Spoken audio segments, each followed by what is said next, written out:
For a third straight day, Ontario has missed its target for 16,000 tests processed daily, and Quebec has yet to reach its goal of 14,000 tests in a 24-hour period. So should these provinces be reopening their economies, and in Quebec's case, schools? Dr. Isaac Bogoch is an infectious disease specialist. You know him well by now at the University of Toronto and Toronto General Hospital. And Goldy Hyder is, of course, the president and CEO of the Business Council of Canada. He joins us from Ottawa. Hi to both of you. Great to see you. Thank you as well. So we're having you together today because you wrote an op-ed in Maclean's jointly about the process of reopening the economy, obviously coming at it from different perspectives, but arriving at, I think, what is a very important conclusion for our audience to know about. And Dr. Bogoch, that really had a focus on the amount of testing being done, and in particular, the idea that it should be double what it is right now. Can you tell us why that's so important?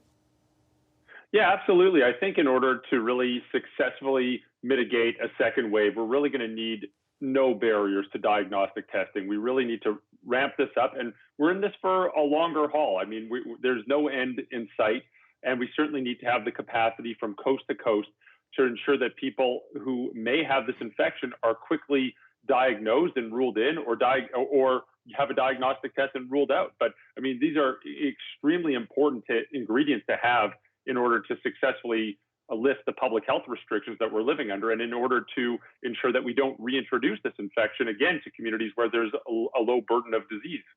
Mr. Hyder, the part of the op-ed that really jumped out at me, because it's something that I had been thinking about as well, was the idea that there are federal guidelines, pretty loosely defined guidelines about what standards provinces should be meeting, but they're not explicit. And you posed the question in the op-ed, what does adequate mean? What are we talking about here? What do you think the federal government needs to do? And are you concerned about jurisdictional pushback? Well, look, we're learning a lot about what it means to be Canadian and how difficult of a country this is to govern. But as the op-ed notes, we have a common enemy and we need a common approach. I noted today the Prime Minister was asked, just as an example, should Canadians be wearing masks? And the answer was, we'll let the provinces decide. So just imagine in airspace. We're now over Ontario, you can wear masks. You're over Manitoba, you can take them off. It's absurd. Canadians are looking for more consistency from all of our political leaders, federal, provincial, and municipal, because the virus is not going to discriminate on geography or on anything else. It is here, and it's going to be here for a while. We also know that the status quo for the economy is unacceptable, nor is a situation we find ourselves being cooped up in our homes.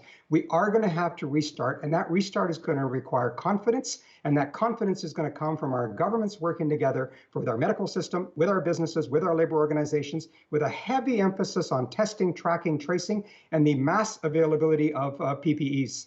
Dr. Bogoch, what do you see, or what are your thoughts on the role of the federal government? And I take Goldy's point, Mr. Hyder's point around consistency, because I hear that from viewers all the time too. But I also am witnessing every day the sort of back and forth between provincial politicians and even federal ones that represent Quebec, for example, like Mr. Blanchette, who are saying, don't you dare tell us what we need to do. So I wonder what your thoughts are on the role for the federal government here. Yeah, absolutely. I mean, they certainly set the tone, and they set the tone across the country. And of course, they're not going to meddle in provincial jurisdiction, but it would be extremely helpful to have better coordination across the country and have an organized approach. I mean, certainly, as Goldy mentioned, we have PPE issues across the country in most places, not all places, but that's something that we could use some federal leadership on, and I appreciate that that's being looked at, but you know, we need solutions now, and we need them to be long lasting, because obviously we're maybe a year or more away from having a vaccine. In addition to that, obviously we need better testing strategies, a coordinated surveillance strategy, and of course, infrastructure and human infrastructure and human capabilities to do the contact tracing that's going to be essential. So all of these ingredients need to be in place in order to successfully lift public health restrictions. And if those are in place, I think the probability of having to clamp back down and reimpose these public health restrictions will go down if we have all these key ingredients in place. The reality is, Goldy, Mr. Hyder, that economies are beginning to reopen, and we don't have all those standards. We don't have that level of testing that Dr. Bogoch references, or more specifically, that level of contact tracing right now. What do you hear from your members about their own almost set of nerves about this too? Well, look, safety and well-being of our employees and of our customers has always been paramount, with or without a virus, and that will always continue to be so. I think industry has a role to play. This is not just on government alone, but there has been a widespread industry response to PPEs, for example. Let us also help with the testing potentially. Let's figure out as Canadians what it is that we need to do to instill confidence so that Canadians can re-engage, albeit tiptoe their way back into the restart of the economy. And so we recognize that the status quo is unacceptable. We absolutely need to figure out how to get the economies going. But at the same time, we want to be careful not to go in such a way that we lose, Premier Kenney was speaking about this earlier, but we don't want to forego all that investment that people have made and the sacrifice that people have made to get us to this place where our healthcare system has survived the first wave of the crisis.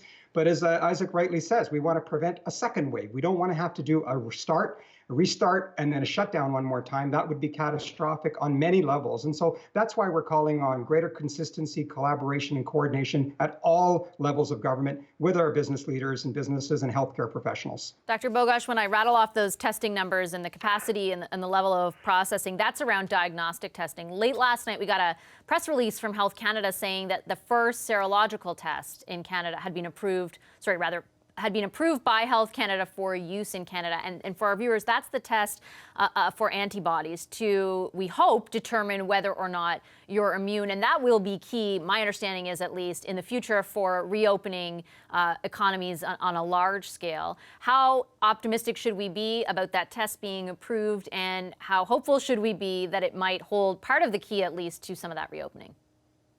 Yeah, big step in the right direction there, and certainly an important piece to the complex puzzle that is reopening the economy and safely doing so. Canada appropriately dragged its heels on approving a test. We saw it down south in the United States. They loosened some of the restrictions on this and let a lot of tests into the market there. And what happened was there were many tests of dubious quality. You couldn't really make sense of the results of these, and then they had to backtrack on this.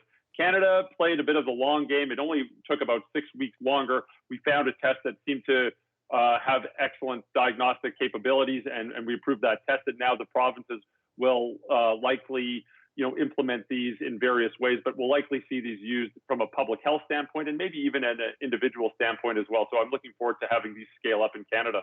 Okay, I have to leave it there, but I really appreciate your time and your insights, both of you, this evening. Thanks so much to Dr. Isaac Bogoch as well as Goldy Hyder.